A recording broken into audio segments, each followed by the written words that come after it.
Hey, it's Greg here with MaritimeGardening.com, and I'm out in the garden planting some beans. And I thought I'd do a little video showing a trick I do when I'm concerned that maybe it's a bit too cool for planting beans. I'm not 100% confident that it's warm enough. The thing with beans is that if the soil gets too cold, they will rot and die. You know, all seeds are alive, and all seeds need specific conditions to stay alive. And with the bean, if the bean gets too cold, it dies, and then it rots, and they don't get any beans. So usually you wait till all risk of frost is gone, which is the case now, I think.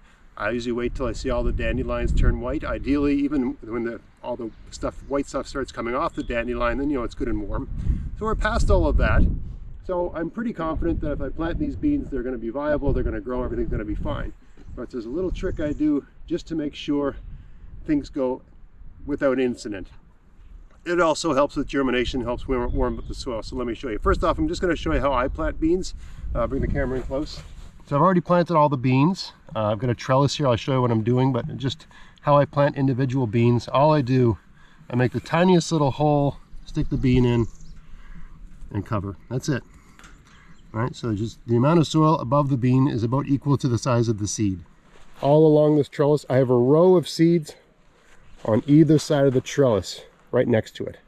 These are climbing beans. They're a Vortex bean, lovely, delicious bean. They'll climb all the way up this thing, grow 7-8 feet high. I have a bean planted about every 4 inches. So that's like every 10 centimeters or something, right? So all along each side, one bean every 4 inches or so.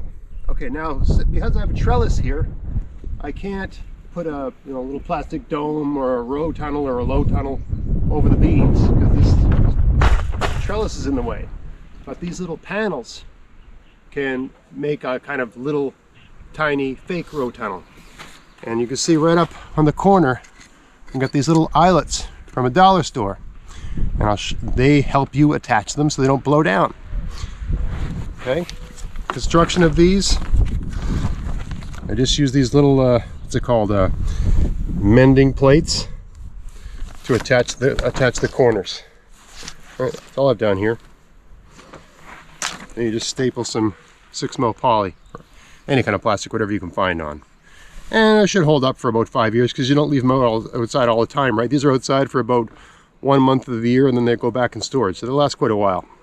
And there's lots of different ways you can use these. So all I do is I put one on one side.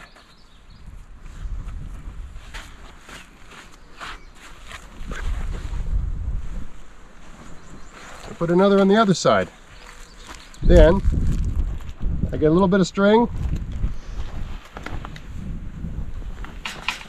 You see how there's eyelets here? Oh, let's see there. Yeah, there. So I just attach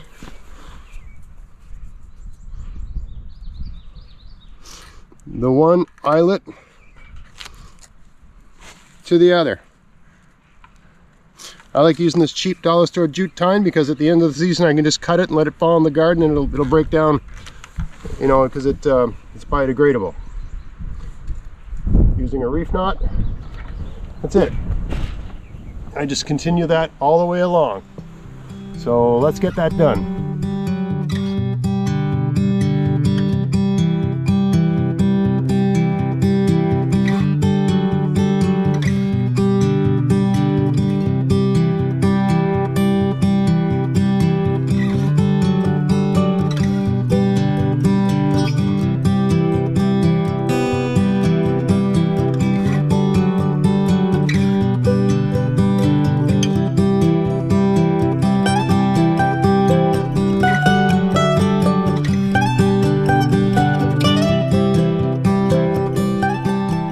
So you can see that's it's all done now.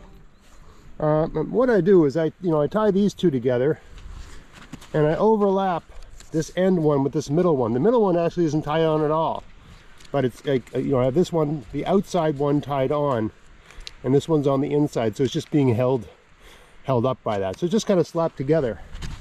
Right, same with here. The outside one's tied together. The inside one, because there's a little overlap, doesn't need to be tied on. Right, it's just temporary. These are going to be on here for about 2-3 weeks, and then they're off. Okay. And you can see these aren't perfect. This one has a hole, right? All you're doing is adding a few more degrees of temperature to keep things warm. If it's a nice sunny day, it's going to be much warmer inside that than outside of it. If it's a cold night, it's going to be a little bit warmer inside that than outside that, because the soil inside got warmer during the day, that sort of thing, right? So right now it's probably maybe 12 degrees Celsius outside, kind of an overcast day, not a great day, but it will be a little bit warmer inside this. It's not airtight, it's not perfect. On the bright side, you don't have to worry about messing around every day before work venting it, because it's well vented. But this does make a difference, okay?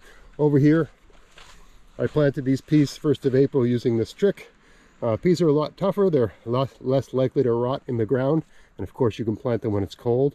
But these peas are much further along than they would have been if I hadn't have used that setup on the peas.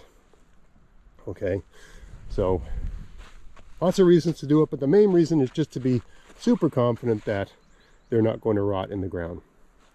All right, so that's it. And also, unlike what I just did, water them before you put this on. Water will still get in, it'll be fine. You know, like I don't remember watering the peas at all. The soil just has a way of getting, you know, rains will affect it, but you can still get water in through the crack there. It's not impossible.